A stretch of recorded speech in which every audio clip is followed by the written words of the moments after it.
As they've done marathons and road races, they have pushed toward one message. If you believe in something and you want to do it, go after it.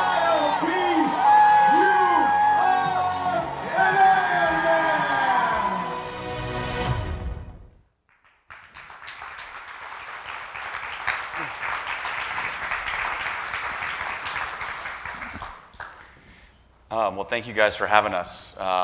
We should have updated the bio. We actually did the Boston Marathon yesterday, so the ramp was very helpful for me to get up this morning instead of doing some stairs.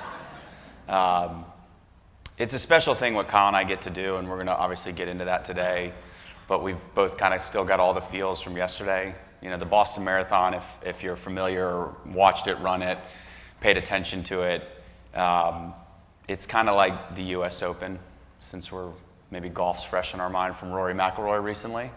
But if you're good enough running, you can qualify. You can go run with the best runners in the world. I think it was like 26,000 people yesterday.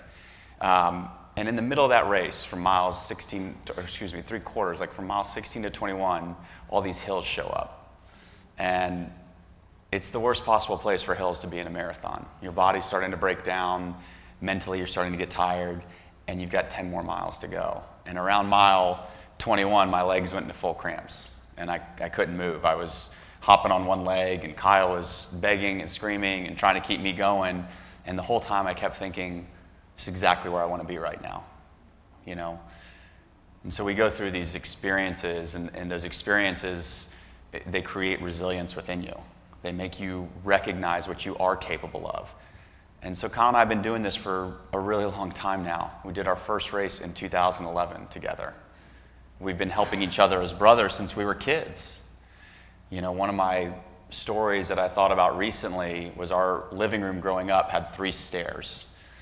And that's not really a big deal, right? 5 years old, you'd pop up 3 stairs, you're in the backyard, you know? Well, it's a big deal if you live your life in a wheelchair. And so from a very early age, I was always recognizing that Kyle just needed a little extra hand. You know, but when you're in the middle of the Boston Marathon, Kyle recognizes that I might need a little help getting up 3 stairs too, right? It's easy to constantly think about what you need. What do I need? I'm in pain. I'm struggling. But we have to be quick to kind of recognize that we can help each other.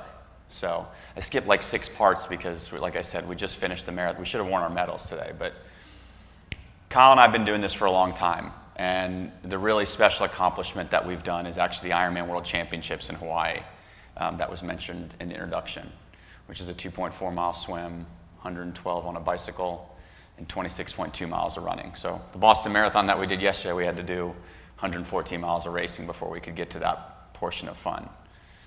But the special part for us is that they don't change the rules for us. So Kyle's got to do the same thing.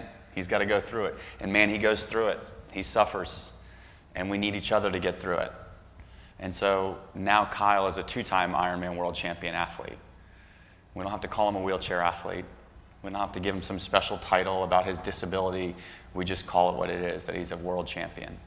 And that's pretty incredible to think of the young man that needed help getting up 3 stairs to go play with his friends, that he can do hard things, that he can be an Ironman world champion. So I always introduce him the same way to everybody as my brother, Kona Kyle. So everybody, this is my brother, Kona Kyle. Hello, how are y'all doing? This journey started for us in 2010. Brett went to the Harvard of the South, as he likes to say, at Florida State University. I graduated from the Harvard of Atlanta at Kennesaw State University. But Brett and I, we both did what people do with college, and you kind of let yourself go. And if you would have told both of us in 2007 that we will be here today, no chance that we will be here today. But the journey really started in 2010. Brett started to get back on the fitness track and started building his way up to Ironman of his own. And in 2010, he invited the whole family to Louisville, Kentucky to do his first race. And I thought it was a big deal because I got to book my own hotel, my own travel, got to bring my caretaker with me. And we get to the ball. I felt like I was back in college, actually, hanging out till 1 o'clock in the morning and hey, I'm not racing and all of that. But the day before the race, I really didn't know what an Ironman was. So what do? When we don't know what something is? We Google it.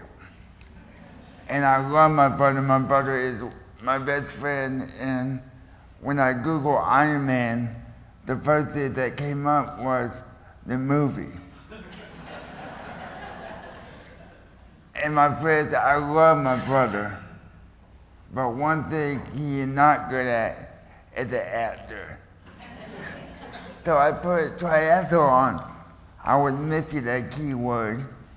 When I put in that keyword, I was amazed. And I saw my life flash before my eyes.